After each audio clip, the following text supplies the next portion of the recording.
All right, welcome to the free sneak peek of our upcoming SaaS sales video course, Rig the Game, Advanced Strategies to Win Your Unfair Share of Competitive SaaS Deals, presented by yours truly, Chris Orlob. Now, I want to be clear, this video that you're watching right now is not the full course. The full course is going to be released soon. Maybe by the time you're watching it, it will have been released, in which case, check out the description of the video. The link will be in there. Today is a sneak peek of the course. Today, I'm going to give you for free one of the most valuable competitive deal tactics that I've used. So I really hope you enjoy this. Stay tuned to the very end. There are going to be specific exercises that we do toward the end that are going to help you implement everything you learn on this video into your own competitive deals so that you can drive your competitors absolutely crazy and just run circles around them. So it's going to be really compelling. Watch the whole thing. This is a meaty video, but it's going to be worth it. And before we move forward, I just have one ask. Go ahead and hit the like button to drive engagement for the video. It'll help this get in front of more SaaS sellers. And of course, write a comment. Write your biggest question in the comments on YouTube, so that maybe before we release the course, I can get those added into the course, or even just throw in bonuses if the course is already released by the time you see this. So go ahead and comment. What's your biggest question when it comes to winning competitive SaaS deals? Now, as we go into this, I want to make sure you're fully absorbed, okay? This is not your typical YouTube video, right? We're not watching cat videos as we fall asleep on a Sunday night before work. We are learning tactics, tips, and strategies to win far more competitive deals than you're winning today. And again, drive your competitors crazy. So do these three things. Try to get into a quiet place, turn off notifications, write some notes that gets things sticking into your subconscious mind at a greater rate, and pick a deal. If you've got a competitive deal that you're in the thick of, or you've got a deal that you think is going to be competitive, that's actually probably a better one for this video. Use that, okay? Apply these tactics in real time, and you'll get far better at this far faster, okay? So just be absorbed with me here for the next 20 or 30 minutes, or however long this video ends up being. Now, I want to talk a little bit before we get into who I am and then the strategies in this video about what you're going to learn, not just in Rig the Game, the full course, but some of the things you'll learn in this video. Okay, we're all salespeople here, so give me the next 2 minutes to sell you on watching this thing through to the end. Here's a few things you're going to learn. Okay, most of these are in the full course, but some of it's embedded in this video. You're going to learn 10 or more tactics and strategies that rig deals in your favor before competitors even show up. Okay, it makes it an easy win, right? Sun Tzu in The Art of War, I'm going to butcher this quote, but he has some sort of quote where he says, wars and battles are won before they even start. Okay, and that is the key tactic you're going to learn in this video. You're going to learn how to set up your deals so that if and when competitors show up, and they almost always do, especially if you're watching this video, it's going to be really, really hard for them to make any headway. Okay, you're going to learn how to undermine your competitor without slinging mud and without ruining your own credibility in your quest for doing so.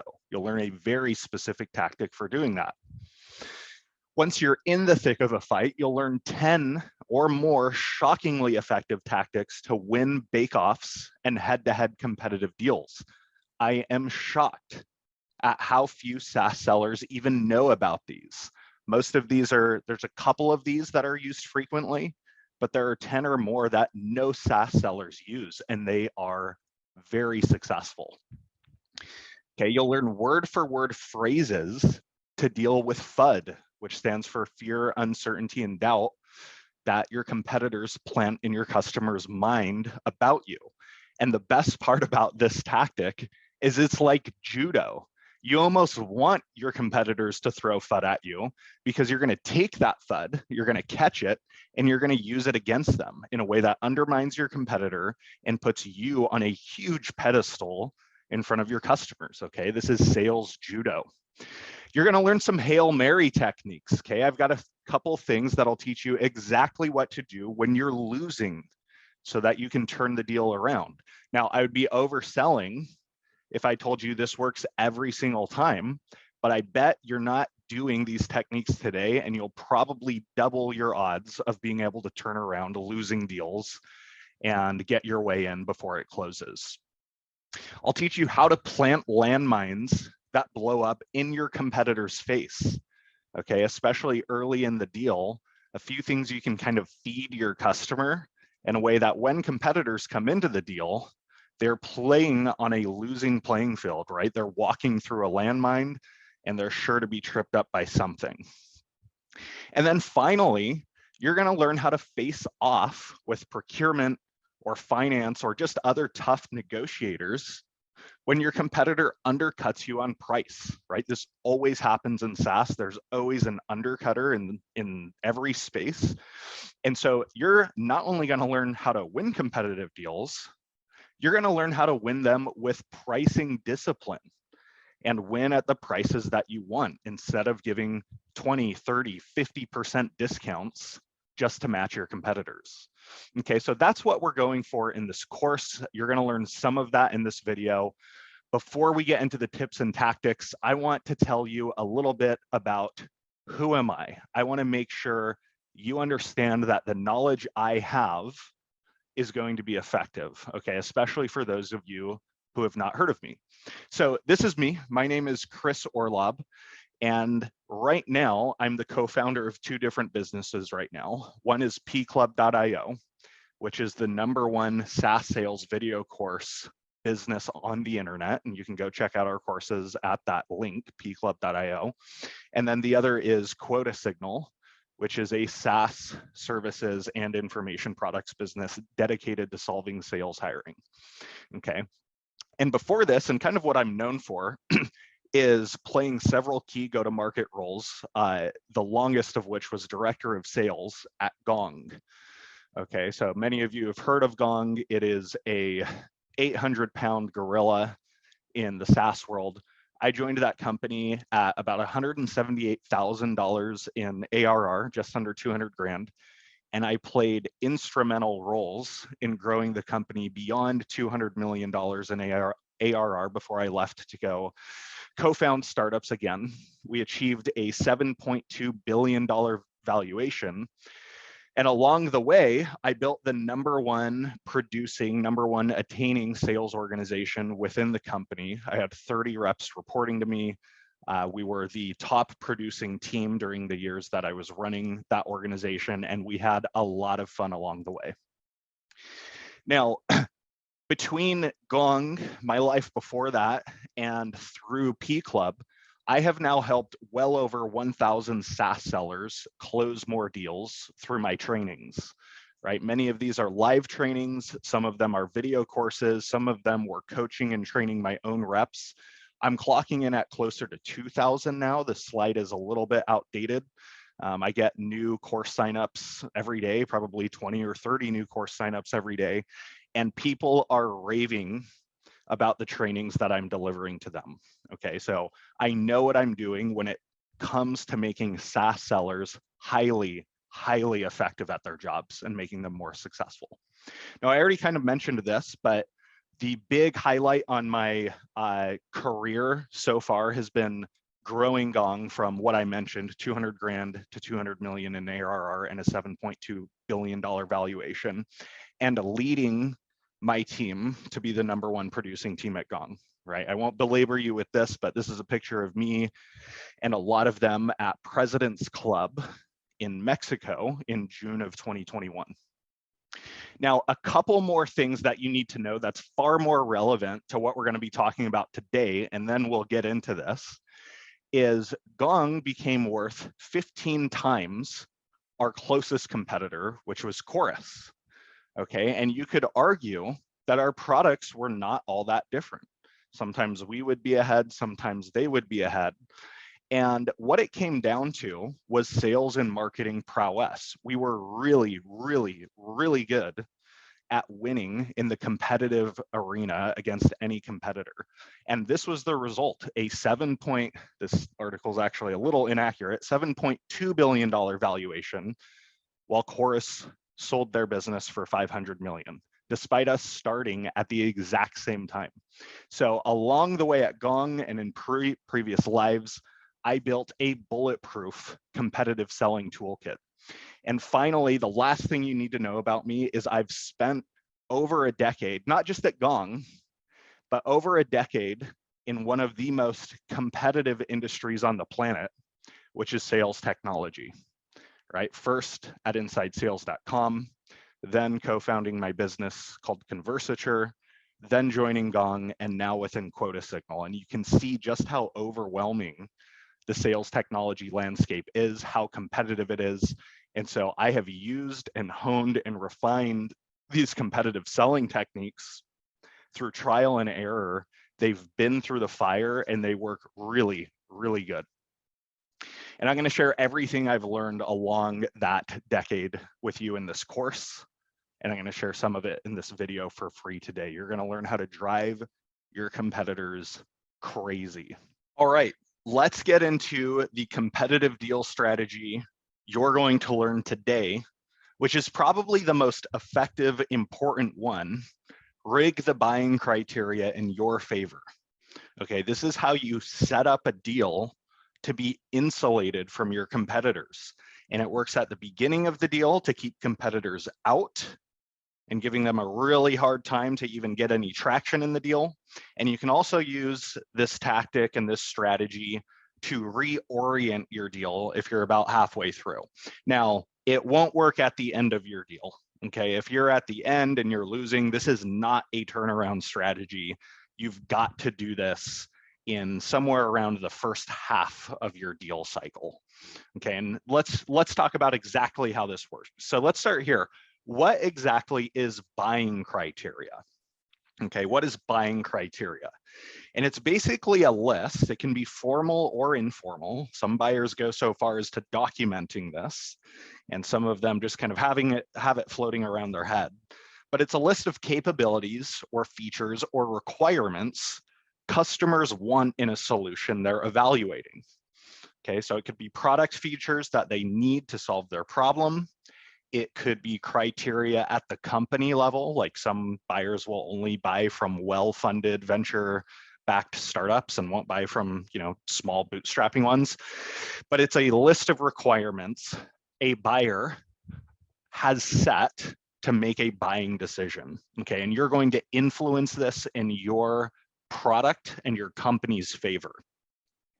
So I'm going to start with an example because I think that is the shortest window to you understanding this at a very deep level. So I'm going to cycle through this. Let's say the problem, the customer we're selling to they have a ramp time problem. They're new sellers that they hire, they're ramping too long. Maybe it's taking them 7 months to ramp and they expected 5 months. And the solution we're selling, which I'm familiar with, and hopefully you are too, is Gong. We're selling a revenue intelligence platform to help solve that problem. Now, the customer's buying criteria in this case, this is what they need from a revenue intelligence platform to solve their problem, according to them. Okay, number one, the ability for new hires to search for top reps demos and watch them so that they can learn. Number two, the ability for new hires to save lists of great discovery calls and listen on mobile while commuting. Maybe they have, a culture where they're in the office. And number three, the ability to capture and analyze every conversation in a sales cycle, calls, emails, etc. So new hires can essentially follow an entire deal cycle from first call to close. And then the fourth and final buying criteria, analytics on what separates our best reps from the rest. So this is just an example. I'm going to continue to use this as an example throughout the rest of this video as we talk about how you can influence buying criteria in your favor. But these 4 bullet points, the point of me sharing these are just an example of what buying criteria could look like in a very specific selling situation. And that selling situation, again, in this case, is we're selling Gong to a customer that has a problem ramping new sellers. So that's the example. Now, the trick is to influence that buying criteria so it favors your product, right? You want the list that I just showed you to have at least one, two, or maybe all of it. That almost never happens, but as much of that list as possible to be unique to what your product can deliver and your competitors can't. Okay, this is the secret of secrets to winning competitive deals. And if you get this right, it's going to be really, really easy. So the trick is to influence it in your favor. Now, doing this well starts in discovery. Okay, it starts very early on in the deal when you're identifying the root cause of the problem. Okay, the slide you're looking at comes from my discovery or SaaS discovery masterclass. This is my 5-part framework to discovery. If you're interested in that masterclass, go to pclub.io and check it out, pclub.io/discovery. But the point is, you start to influence the buying criteria in your favor very early on. And it's when you identify the root cause, you do cause analysis with your customer on their problem. Now think about why that is. I'm gonna give you the answer in a second, but just take 10 seconds, maybe pause the video and think about why that's so important and why doing cause analysis is a key to influencing the buying criteria in your favor. Why is that? Try to come up with your own answer. Now, here's the reason. The perceived cause of the problem dictates which solution the customer buys. I cannot overemphasize how important this sentence is. So please take a screenshot. I'm going to say it one more time and think about what this means. The perceived root cause of the problem that a customer is trying to solve dictates which solution they're going to buy, right? So here's a very simple example. Let's say you're going on a road trip with your friends and your car breaks down in the middle of the desert. Well, why did the car break down, right? That question starts to do root cause analysis. Why did it break down? Was it because you had a dead battery? Was it because you ran out of gas? Was it a transition problem? Was it an engine failure problem? Whatever the root cause is will dictate the solution that's purchased, right? If your battery died, then the solution is to buy a new battery. It's not to buy a new engine. If the engine died, then the solution is engine repair or a new engine. If you ran out of gas, it's time to hightail it to the nearest gas station and go buy some gas. The point I'm making here is the way a problem is diagnosed at its root cause level will set the trajectory for your deal because the root cause dictates which solution is purchased. So we're going to talk about how to diagnose the root cause of your customer's problem in your favor so that your product gets purchased and your competitors doesn't. So let's go back to the example I shared at the beginning. We're selling Gong to a customer who has an onboarding problem. They're ramping new sellers too slowly. Okay, so that's what we're dealing with. Now, if I ask the customer, why is that happening? Why are sellers ramping too slowly? They might tell me these 3 things. New reps don't see enough great demos, right? So their demos suck, or it takes them way too long to get good at demos. Number 2, the second root cause of the problem. Notice there could be multiple root causes. New reps don't hear enough great discovery calls. So their discovery sucks. They're not asking great questions. So it's taking them a long time to ramp. 3, new reps don't see what a quote unquote good sales cycle looks like from start to finish for a very long time, right? We have a 5-month sales cycle. For them to get their first sales cycle under their belt, they don't even start taking calls until month 1 is over. It takes 5 months just to get one under their belt. And it would take just as long if they were shadowing a great rep because the sales cycle is 5 months. Okay, so imagine if the customer had, and I get this is really easy, like this is favoring us immensely here. And I'll tell you how you can get this in your favor. But imagine they have a ramp problem. I'm selling Gong. I say, why is ramp happening? And these are the 3 reasons they come up with. Well, this feels a slam dunk for me now because I've got a solution that addresses all three of those root causes. All right, your new reps aren't seeing enough demos, great. Now they can go into Gong, search for your best reps, and watch all of their demos on demand, right? They can binge watch demos. Your new reps don't hear enough great discovery calls, great. They can do the same thing as demos. They can go search your best reps disco calls and they can listen to it on their mobile app on the way to work. Your new reps aren't shadowing enough sales cycles or getting them under their belt, fine. They can go into Gong and follow your best executed sales cycles from first call to close, every call, every email, every interaction. And it'll take them one afternoon to do that instead of your 5-month-long sales cycle.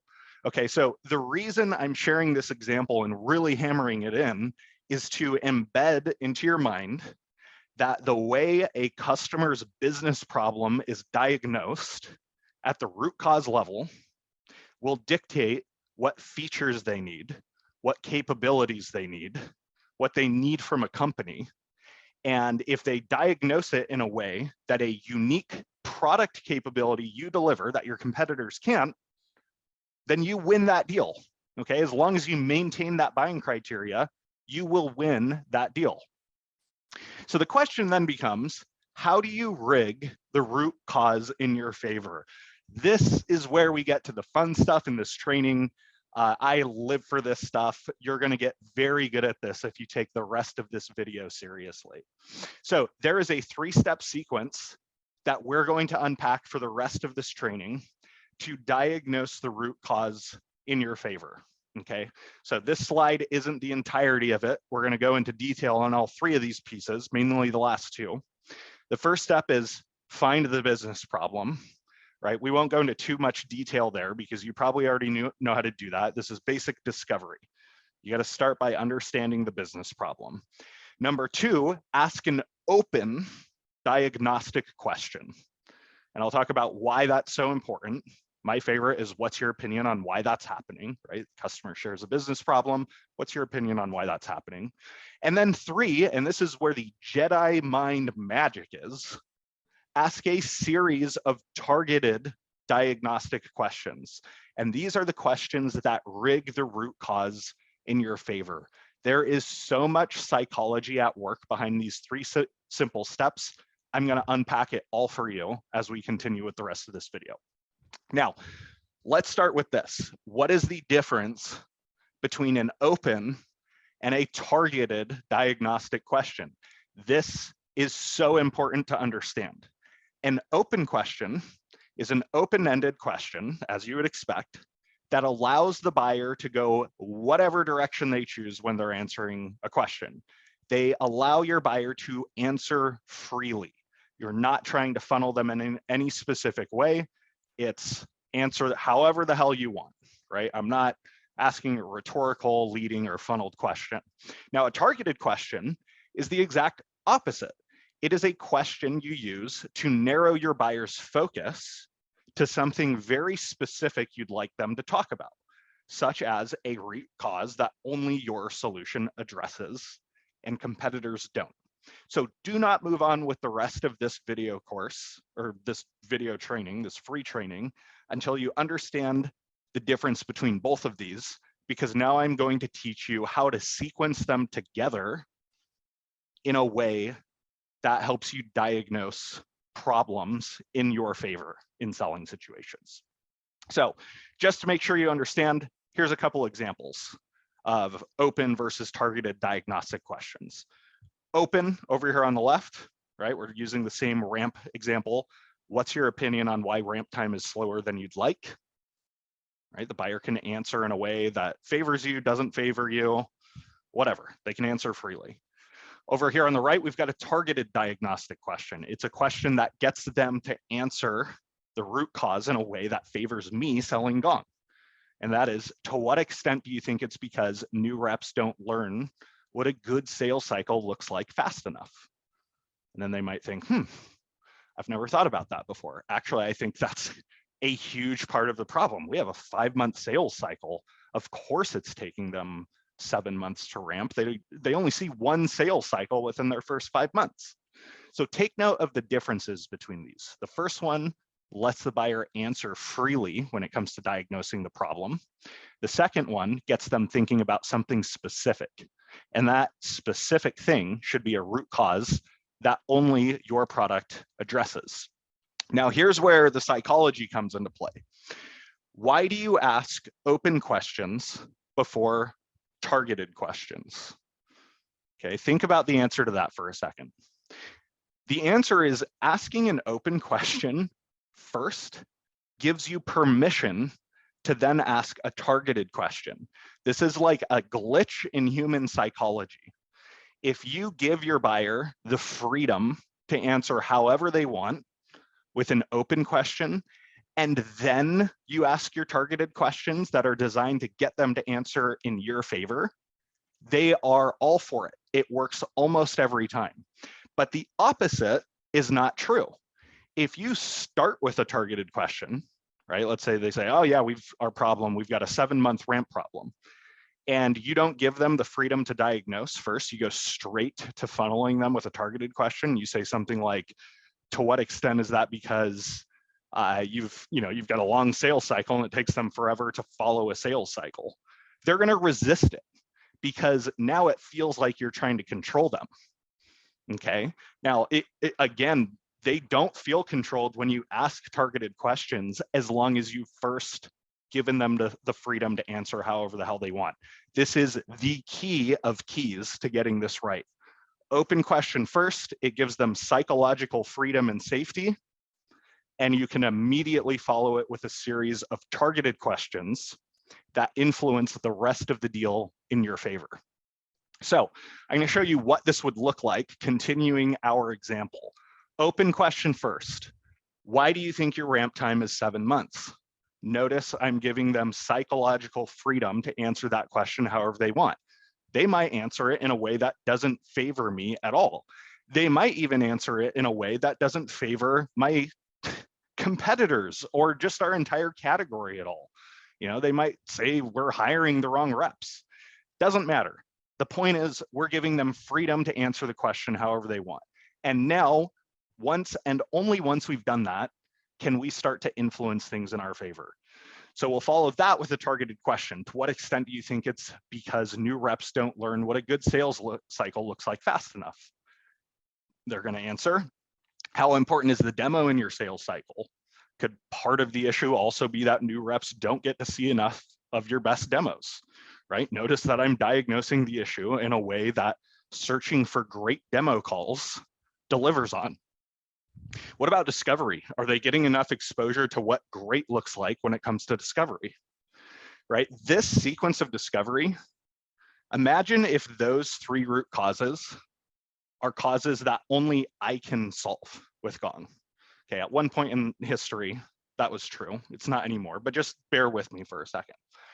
If they answer even one of those 3 questions favorably, now that deal is in my favor, right? Because there is something that they've said they need to solve that only my product can solve. Okay, so hopefully you can see how we're starting to influence the customer's buying criteria toward our solution with that example that I just gave, right? Going back to the original buying criteria, if these 3 things, these 3 highlighted things are unique to me selling Gong, and I diagnose the problem in the way I just did on the previous slide, and if you need to go back 15 seconds or so, go ahead and do that. See how they match up. The root cause now aligns with these unique capabilities that I provide. Again, assuming these 3 highlighted capabilities are unique to what I'm selling and my competitors don't have them, right? This is an easy example. It's very rare that things get set up so favorably, but if you can get one important buying criteria shifted in your favor, you are so much more likely to win that deal because only the top 1% of SaaS sellers do this consistently. Your competitors are almost certainly not doing this well. So we are getting close to the end of this video, this free training, and we're going to do an exercise to make sure you are taking what you learned today, you're implementing it in your existing competitive deals, and by doing so, you'll probably double your odds of winning those competitive deals. Okay, so let's get into an exercise. Step one, write down the business problem that your target ideal customer faces that your product helps solve. Okay, very simple. I'm going to do this with you. I'm going to do it through the lens of selling my interviews as a service platform that Quota Signal provides. And so you'll have me coming along with you as an example. So here's mine. Go ahead and do yours before you move on. When Series C plus SaaS companies start to scale AE headcount, they have one of two problems. They either hire fast enough to make their hiring goals, but mishire 40% of their reps, which costs almost 600 grand in ARR each, or they avoid mishiring so much that, I'm totally butchering this, or they avoid mishiring, but by deliberately hiring more slowly, they miss their headcount targets and therefore their revenue targets. It's a lose-lose. Both are expensive problems. So just start with the problem. Think about your product. What business problem does it solve? Get that down on paper. Ideally, you're very specific with your ideal customer profile. Now we're going to diagnose the problem in our favor to set up the deal in our favor. So step two, write down between 1 and 3 root causes of that problem that only your product can solve because of a unique capability or advantage you have. This is the essence of the exercise. Spend significant time getting this right if you have to, because if you can get this right, you are about to have a lot of fun in your competitive deals. So again, I've got a couple. The root cause of the problem I just shared with you, I'll put a couple down that are unique to what I can solve. Sales managers spend 1/3 of their time interviewing so that they can make aggressive hiring targets. And as a result, they don't have time to vet candidates deeply, or they'll miss their targets. As a result, they get a bunch of mishires. And then the second root cause, even if they did have time, most sales managers suck at interviewing, so they mishire. Okay, so these are 2 root causes of the problem on the previous slide that only my solution can address, and I'll tell you how it does, that my competitors can't. Okay, do the same for your solution before moving forward. Step 3, design targeted diagnostic questions that influence the root cause to be perceived in your favor. And these are what mine look like. Okay, so in my discovery flow, after I've asked an open question, of course, I'll say one of the things I hear a lot from other Series C companies is that their hiring goals are so aggressive that managers spend 1/3 of their time hiring, right? They're in interviews all day. As a result of that, they can't vet candidates as rigorously as they'd like, or it would be too slow and they'll miss their hiring targets. To what extent is that part of the issue in your case? And if I'm talking to my ideal customer, they'll say that's absolutely the case. That is a huge part of the problem, right? I've already influenced it in my favor. Now I'm going to go one more step to really clinch this deal in my favor. Great. Another issue I hear a lot is that even if managers did have time, which they don't, most sales managers aren't very good at hiring, interviewing, and predicting successful candidates. I'm guessing you never got trained on, sales hiring, Mr. or Mrs. CRO. I promise I'll keep this off record, but do you trust your managers to make the same hiring decisions you would? And they'll say no. When my managers get into interviews, they ask generic questions like, tell me about yourself. Okay, so now I've diagnosed a very painful problem to have 2 different root causes that only I can solve. Nobody else on the planet can solve these. So that leads us to step 4, design your new targeted questions into the holistic picture of your discovery flow. And so this is what mine would look like. Of course, I'm not going to start with those questions. I'm going to start with help me understand your sales hiring challenges. They're going to share the problem that I mentioned a few slides back. Now I'm going to do an open diagnostic question. Wow, a 50% mishire rate. Why do you think that's happening? Notice they can answer freely. I'm giving them the freedom to answer however they want. They don't feel controlled by me. They don't feel manipulated by me. But now I'm going to ask targeted questions to influence the root cause in my favor. Okay, and I'm not going to go through these because I just read them and they're kind of wordy. But now you can see how this deal would be set up for me to win.